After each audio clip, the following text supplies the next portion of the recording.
What is up, Ravens flock? Huge shout out for your support for the 410 Sports Talk. Chance and Glenn are the best in the business. They're killing it right now. They love talking Raven talk. Make sure you go subscribe to their channel. Let's go Ravens. Big trust.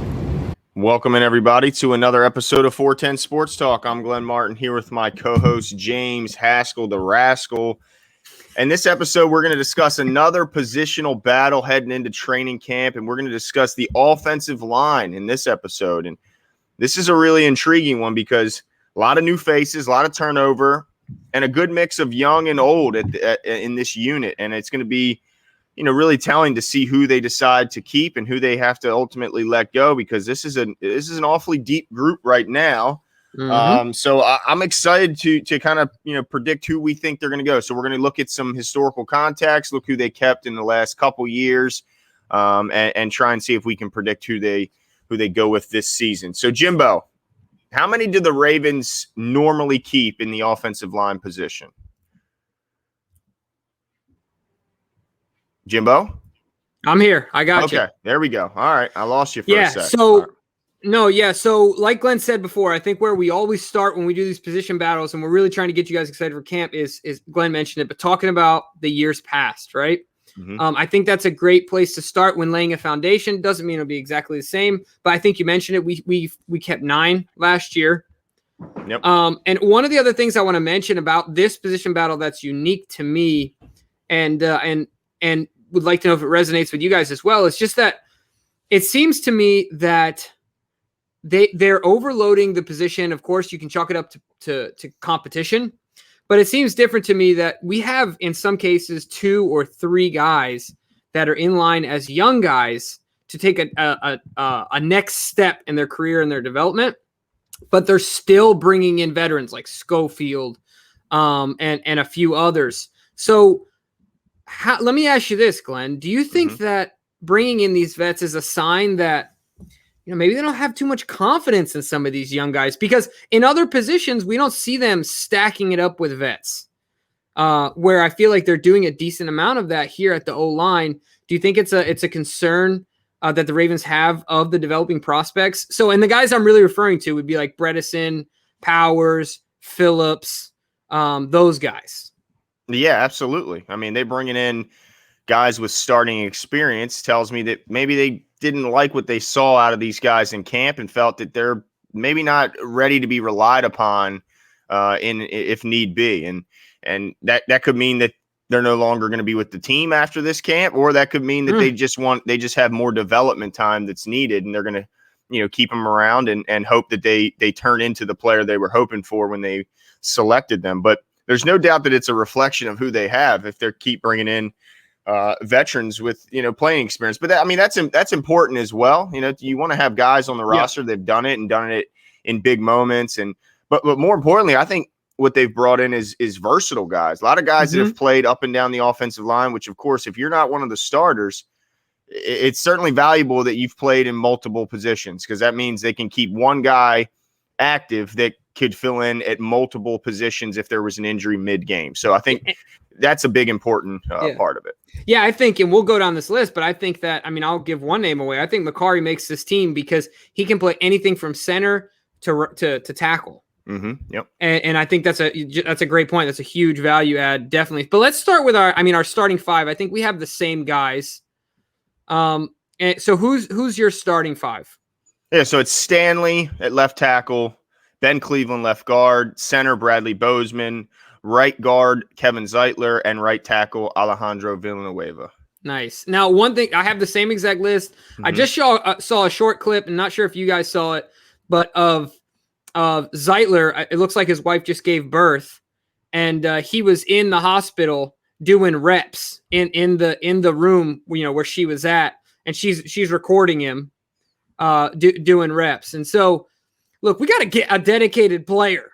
I'll tell you what, man, he's serious about his craft. He looked good there. This was some serious reps. He looked real good. No, I thought that was pretty awesome. I have the same 5, like I mentioned. So let's get right to, the guys are going to back him up. So that's 5. If we're sticking with this number of 9, that means we got 4 guys backing these guys up. Now, I said Macari is one of mine. Is Macari on your list? Yeah, Macari's on my list, and again, they didn't just keep only 9 last year, but they kept 9 the year before that. So it's a pretty good indicator on that, that number. So if Macari is both of our 6th guy, that means competing for the final 3 spots, we have new Raven Michael Schofield, Tyree Phillips, we have Ben Powers, Andre Smith, Tristan Colon Castillo, we have Foster Serrell, and we have Adrian Ely, as well as Greg. What is this? Mance, I think it's pronounced. Okay, so Mance, and then of course Juwan James, who we're not counting in this, even though he is. And then did we say Andre Smith? Yes, okay. I mentioned him, and then Juwan James is of course going to make the team, but we're all expecting him to be on IR with the recent Achilles tear, so he won't be accounting against our. That's 53. 11 people. That's 11 people vying for 3 spots. That's crazy.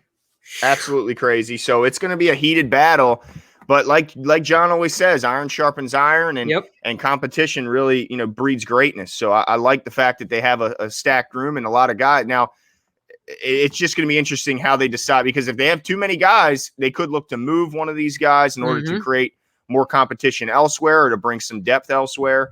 But yeah, let's get into it. So Tyree Phillips, I think, is an interesting guy because they have high hopes for him. They think that he could play both guard or tackle. He's shown that he's done both, and also a little running back, as you like to point out. But I think that it's interesting because if they were really high on Phillips, I wonder if they bring in like some of these other guys. I mean, do you worry that they don't like what they're seeing out of Tyree Phillips and they're not confident he'll be ready? I don't think I don't think it's a lack of confidence in Tyree.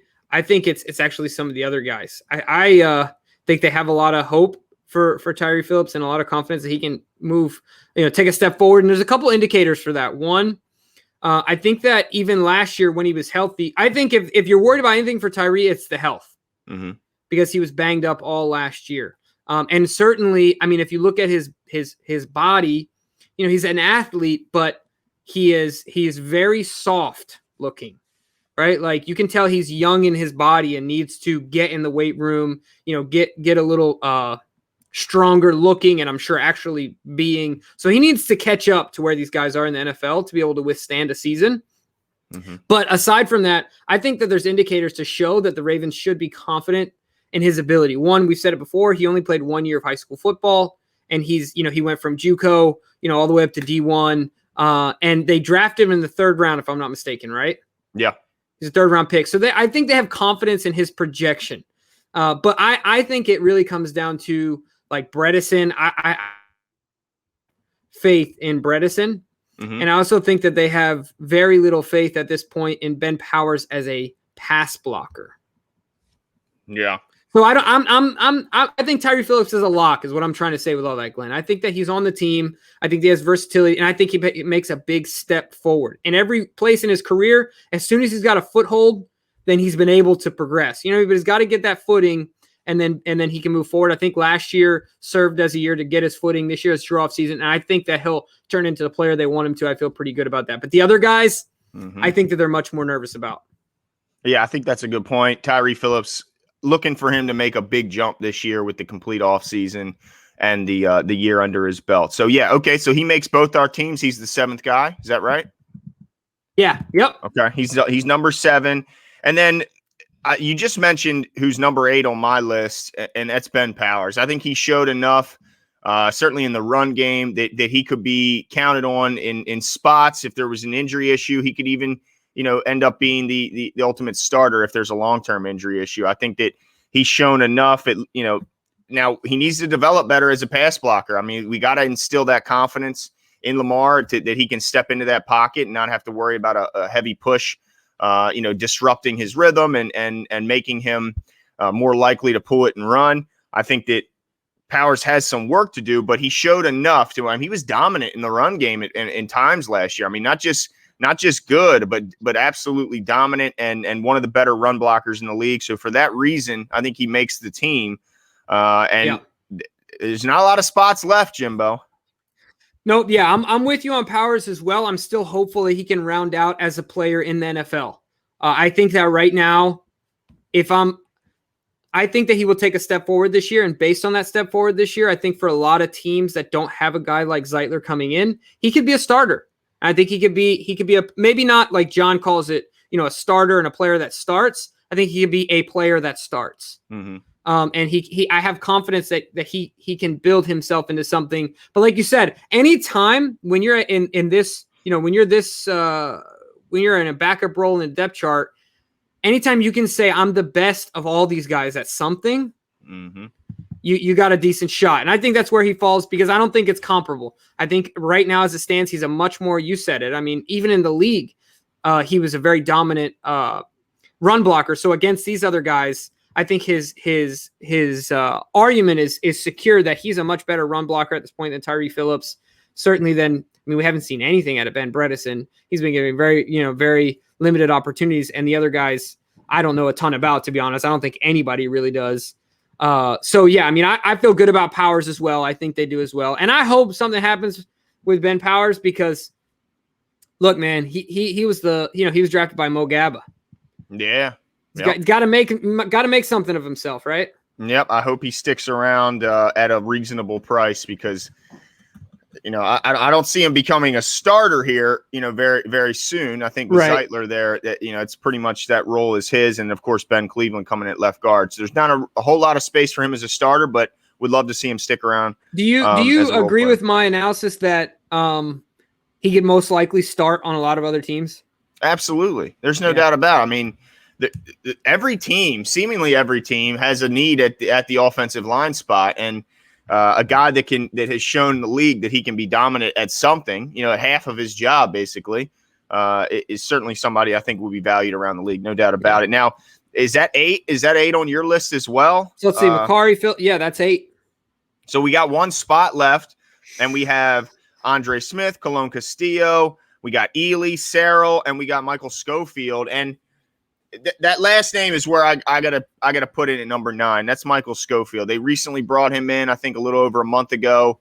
And what I think is valuable here is just what I was talking about earlier, is the versatility.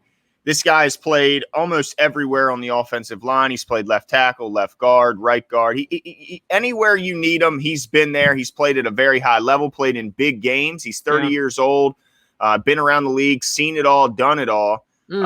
And to have a guy like that who's not just, practiced at all these positions, but a guy who's played in live game action in some big games at all these spots, I mean, I think it's invaluable. So the fact that they have multiple guys with him and Makari and Phillips who have all shown they can play tackle and guard if need be. Now, again, we're not saying, that I want Makari as our starting right tackle, but in a pinch, in a situation where a guy goes down and you need to got to finish the game and do it at a decent level, I think we have 3 guys that have all shown positional versatility on the bench.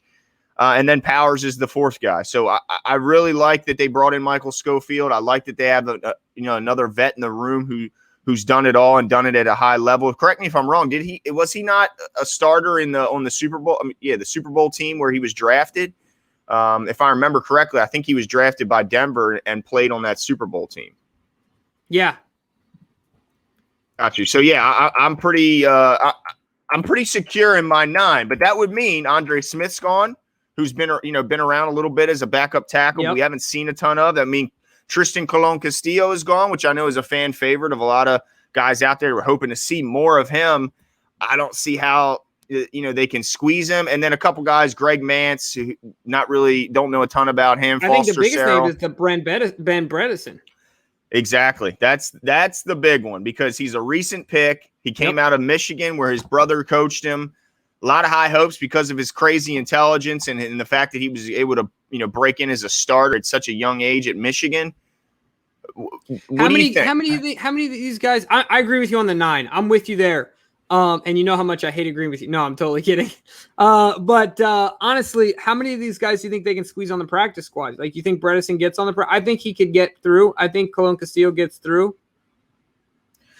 Yeah, it's going to be tough because there's not a lot of tape on Bredesen. I mean, he came in some extra lineman situations. But outside of that, the league hasn't seen a ton. But like I mentioned earlier, it's an offensive line needy league, or everywhere you look. So they could look at the Ravens as a team that just makes offensive linemen. Yeah, no, absolutely. I mean, we've seen that in the past. And then the thing that hurts Bredesen, I think, is there's not even a discussion about him playing anything but left guard. So well, I guess right guard. And didn't they have him? Yeah, I mean, but when it comes to versatility, he's not on the map, right? Like he's not on the radar, and I think that hurts his value as a player. And so certainly that his size is not great. Of course, he's got intelligence, and we'll short arms, man. Yeah, that's short arms, and he's not even short arms, and he doesn't have a relatively big frame either. You know what I mean? He's got the short arms and not the biggest frame, so. I think that's going to hurt him a lot, but yeah, it'll be interesting to see how many of these guys get to the practice squad and how many guys are truly gone. How many guys, like you said, turn an ankle in the parking lot, end up on the IR, because it would be shocking if you're a true Ravens fan and you know how much we value picks, for us to cut a mid-round pick in his second year.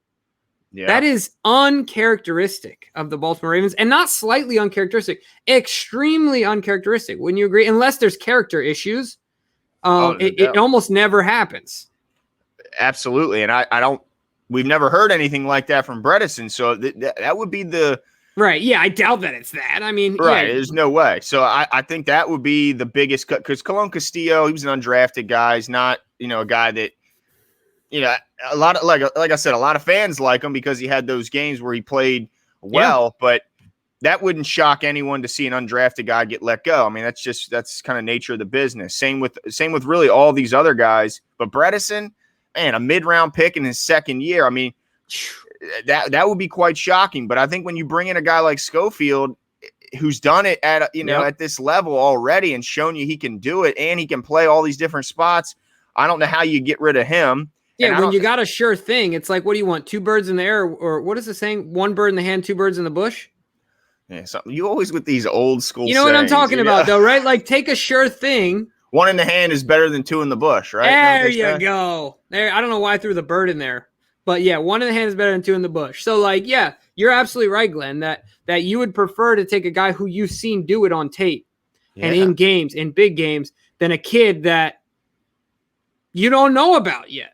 Mm-hmm. Now there could be an injury, obviously, throughout camp that totally shakes this list up. If Macari were to go down or Phillips or Powers, then Bredesen's the first guy, I think, sliding back in to that 9. But unless they keep 10, which is possible, they could go heavy and keep 10. And if that's the case, then I think Bredesen's the 10. And then, like you said, I think Colon Castillo is a guy they could possibly squeeze through the practice squad as some center depth because, if Bozeman were to go down, you got Macari. But fans weren't too thrilled with Macari the last time we saw him on the field, and I don't think coaches were either. That's going to be an interesting one. But I think all the other guys, I mean, Andre Smith could be, kind of a tough cut because he's been around for a little bit. But wasn't he a high draft pick as well? At one point? Yeah, wasn't he taken high in the draft? I can't, something tells me you're right, but I don't remember. He was a former first rounder. Oh, yeah. He was the number 6th overall pick by the Cincinnati Bungles. Yeah. So it's like, he's got the body. He's got the physical. So, like, it's got to be hard to see a guy like that and then let him go when you know that, man, you got all the tools. Yeah, it must mean that they have no confidence in him coming in because you also have an often injured or recently injured, certainly, Ronnie Stanley at left tackle. And so that would mean even more that you might want to keep a guy like Andre Smith, who's right now listed right behind Ronnie Stanley on the depth chart. But man, I just don't know how you can squeeze him on this team unless you're cutting. I mean, I think they really have high hopes that Phillips could play at least right tackle. And if there was an injury to Stanley, Alejandro could slide back to his original position at left and let Phillips take over for right. But I guess that's a possibility that Andre Smith could take one of those roster spots that we're given to another guy. And guys, when you say that they're going to have 7 wide receivers, realize that every time you do something like that, another position is going to suffer. So, like, you want 6, you want 7. Do you want Andre Smith or do you want James Prochet? Right? Like, do you want a backup left tackle who's a former first round pick, or do you want a 6th rounder that can catch punts? You know what I mean? So I'm not saying one way or the other. I'm not taking sides here, but it's certainly something that you have to consider. Like, that's why these guys get paid the big bucks, right? Because and Andre Smith, who we just spent 10, 15 seconds talking about, can become, one of the most valuable players on the line if Ronnie gets hurt or isn't healthy coming back, or you never know, right? Like you said, they could do the swing with Alejandro and then bring in Tyree. This guy's a former first-round pick, though. Yep. I mean, he's got to have some sort of talent. So certainly it's going to be so interesting to see, if they go if they go light somewhere else, like you said, Glenn, and try and do 10. But, man, there's a lot of moves to be made. There's a lot of hair to be lost in decision-making. It's a good thing Eric is already not, wealthy in the hair department, so he doesn't have too much to worry about. But let us know what your guys' thoughts are. Leave all your comments below. Let us know what your lineup is going to be for the O-line, and we'll talk to you guys soon.